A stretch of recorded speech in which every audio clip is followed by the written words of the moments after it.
Hi, everyone. Welcome to Makerthon. I'm Heidi Marsh, and I'm coming to you live from Seattle, Washington. And today I am going to show you how to make this. So this is a little furniture, a little silverware caddy for your knives and your forks that says Bon Appetit. I'm going to show you the detail here really quick so you can see it. It's got a fork and a spoon for the forks and the spoon. And we've got some yellow and some French emblems on here, some crowns and some French script with some milk paint and yellow underneath. And then this little cute French bee with a little white and yellow. And this is on a upcycled cutting board. So that's what we're going to make today. And before I kind of disappear behind my desk here, I just want to show you some of the things that we are going to need for supplies. And I'm going to show you the small things first, and then I can show you the bigger things later. But you are going to need a drill bit that looks like this. I think this is a 3/8, but you need to get something that matches a little screw. And this little screw, can you see that? Let me do this. It's I think a little shorter than a 1/2 inch, and you're going to need something like this to attach the cans to the cutting board. So just wanted to show you that really quickly. Okay, so for the rest of your supplies, first of all, you will need some cans. Now you can make this depending on the size of your cutting board. You can make a 6-can caddy or a 4-can caddy. And I just, I made a bowl of chili the other night, and I have these cans. Make sure to clean them really well. You can run them through the dishwasher first. And then before we start painting and all that stuff, you're going to want to take your cutting board. Let me actually talk about a cutting board first. So I picked this up at IKEA. They're, I think, like $4 or $5.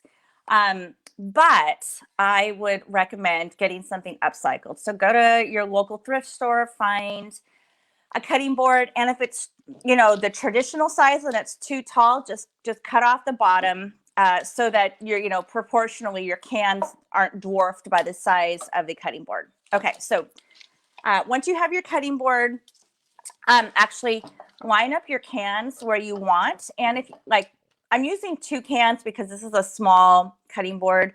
If you have a traditional size, you could really do 3 cans and do forks, knives, and spoons, or spoons and forks and new flowers in the middle. So that's totally up to your discretion. But line it up so that it stands, and then mark your places on here where you want to drill holes. And then take your drill and hold it on a hard surface, but kind of squeeze the can a little bit, and then drill from the outside a hole about a 1/2 inch down into, and no more than a 1/2 inch down, because you won't be able to get the drill back in there to screw it.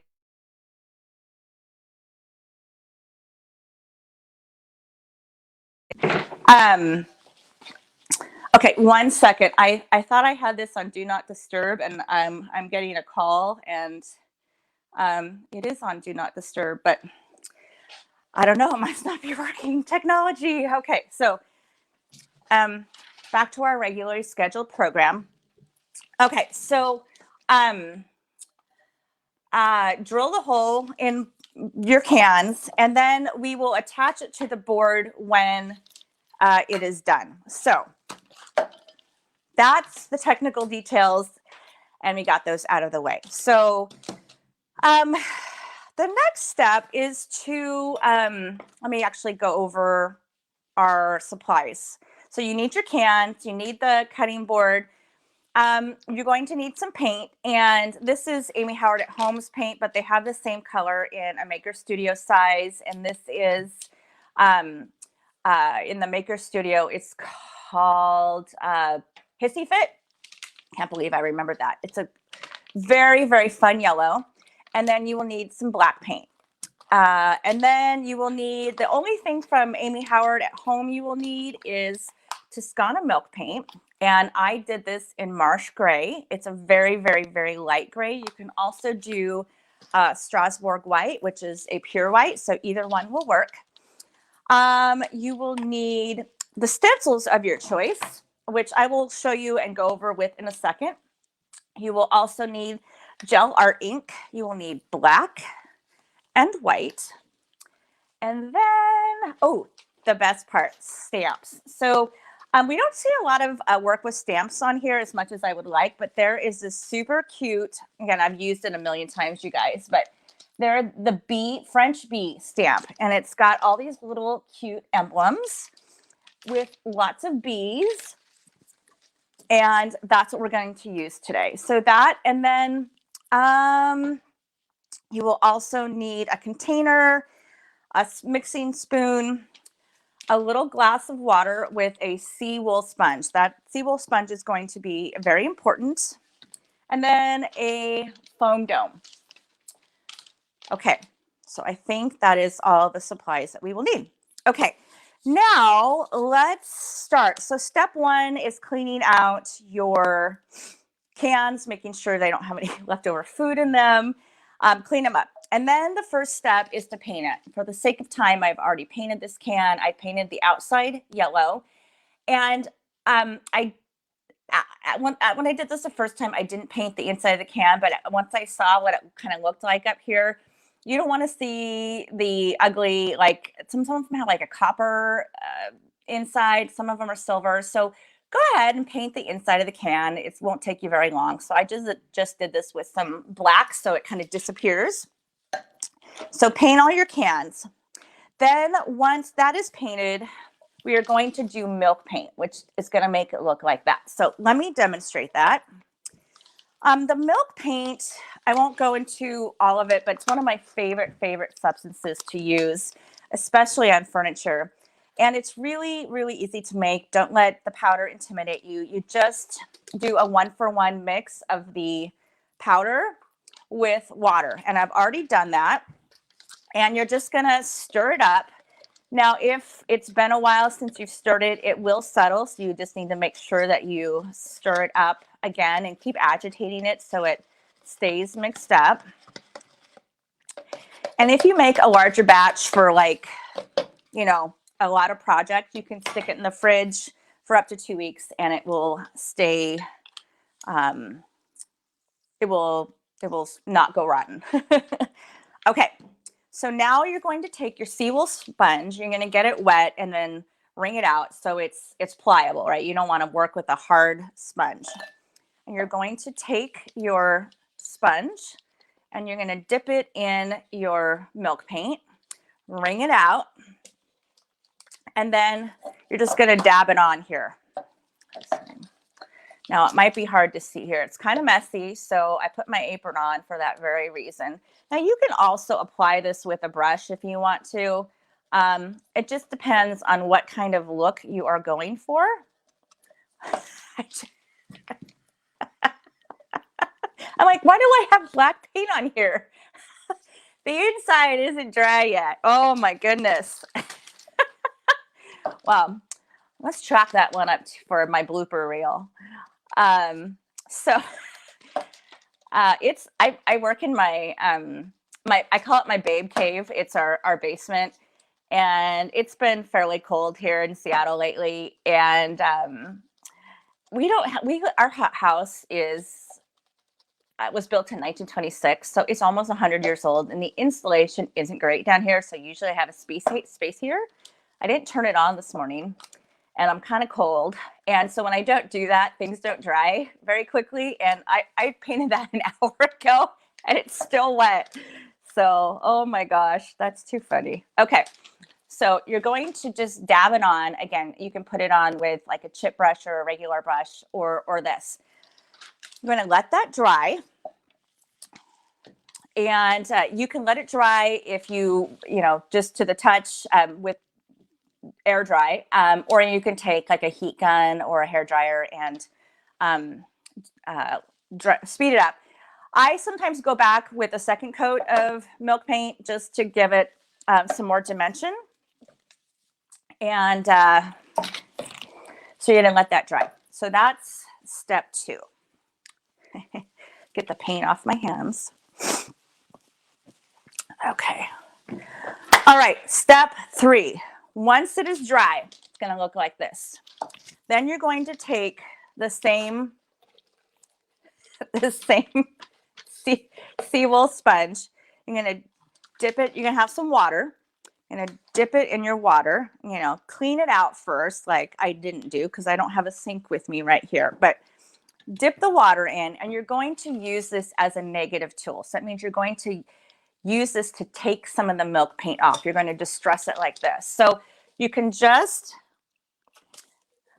like do like a, I don't know what this motion is called, but kind of a scoop and push and pull like this in different areas. And some areas I'll just go back and forth to get some a little bit harder, more pressure. Go like this. And at first, it's going to look like you're taking it all off because it's wet, but I promise you, you're not. So go ahead and take some of it off like this and rub here a little bit. You know, distress it in the places where, you know, hands might have touched it. And, you know, when I distress, I think less is more. Sometimes I'll do a pass at it. I'll let it dry. And then if it needs a little bit more, I'll take more off. But it's better than over distressing and then having to go back and put more paint on. So when you do that, you're going to let it dry, and it will look like this, but without the ink. So you will have a distressed can then. Okay. So now I'm going to just pretend that this is distressed. Now you're going to take your stencils of choice. Now, if you have followed me for any amount of time, you know I am a sucker for all things French. I don't know. I don't know what our fascination is as Americans with the French, but you know, if you really think about all the things that have like the word French in front of it, like French fries, French kiss, there's so many French things, and I love it. So I have this French script stencil that you guys have all seen probably. I also have the Paris one, and I have one coming in the mail that is another French one, but because of all of our crazy weather, we don't have it yet. So, okay, so you're gonna lay down your stencil, and I take a piece of cardboard or a plate. I just put on some ink like this. Now, because the can is corrugated and you're not going to have a totally flat surface, and that's okay, because you don't want, you're going for a distressed look. You don't want it to be super bold and perfect. You want it to like have some places that is missed, you know, and so forth. So I would put it, you know, over just whatever general area. Take your finger. It's a little bit harder to do with a scraper, and just fill it in, you know, do over the thing. And then, you know, like go here and then here, and it doesn't have to be perfect. You want this to kind of be very random. You don't want it to be a linear look. So, okay, so you see that? Now that goes on really dark. It will dry much, much lighter, I promise. So it looks really dark now, but it will go to like a dark slate gray. And just continue doing that in various spots like that. Okay, so you can kind of see what that looks like. I'm going to turn the can like that. Okay, so that's my first layer. Then I will go back with maybe the Paris stencil, and do one word that says, I'll find a Paris that's maybe a little smaller, and I'll do that. Okay, so that's how you do the stencils. So there's my Paris. Now, I would normally take my heat gun to this and kind of let it dry before going to the next step, but because of time, I won't. Now take the stencils, the stamps, and you're going to take your foam dome, put more ink on your pad, rub the foam dome in the ink, make sure you get it really, really covered with good coverage, and you're going to pounce it on top of the stamp, just like this. Okay. So you cover the edge of the stamp, then you're going to very gently apply the stamp to the can. Now I like to hold it gently and then push it because they tend to slide and you don't want to have a smeared area. Okay, so you can see like this. See how I'm doing on time. Okay, see my little bee? Okay, then you'll want to leave an area for your spoon. So, just use your imagination. Use all of the fun bees that are on that. And, but leave enough room. And then for your fork and knife, there is this fabulous stencil that is a place setting. It's huge, but it has forks and knives. And I was like, I need to incorporate that in here. So again, it's not going to fit the entire fork, but it can fit the top of it. So I, again, just put it on here like that. And you're going to get a kind of a broken up look, again, because the can is corrugated. Okay. Okay, so you can see that. Like that. Okay. And I would, probably add, there's a lot of white space here. I'll probably add another little crown or something here. So you've got that. And just be mindful too where you have drilled your hole so you don't put the fork where the hole is, because you want the fork to be on the opposite side of where it's going to attach to the board. So make 4 or 6 of these. And when you are done, then you are going to take your cutting board and you're going to paint it black. And then again, because I'm doing kind of a distressed look, I just took a 400 grit sanding block and I just went over it to kind of give it a little bit of a scraped up look, and I distressed the sides a little bit. And then I take my stamp again, my little bee stamp, and I did the white ink this time. White ink.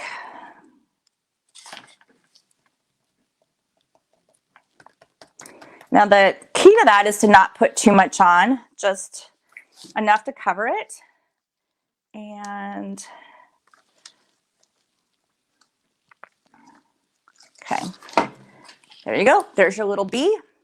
And then you can go back with some yellow paint, just not over the whole thing, but maybe a little bit on the wing and maybe a little bit on the foot to highlight some of those areas and bring just a touch of yellow into it for the bee.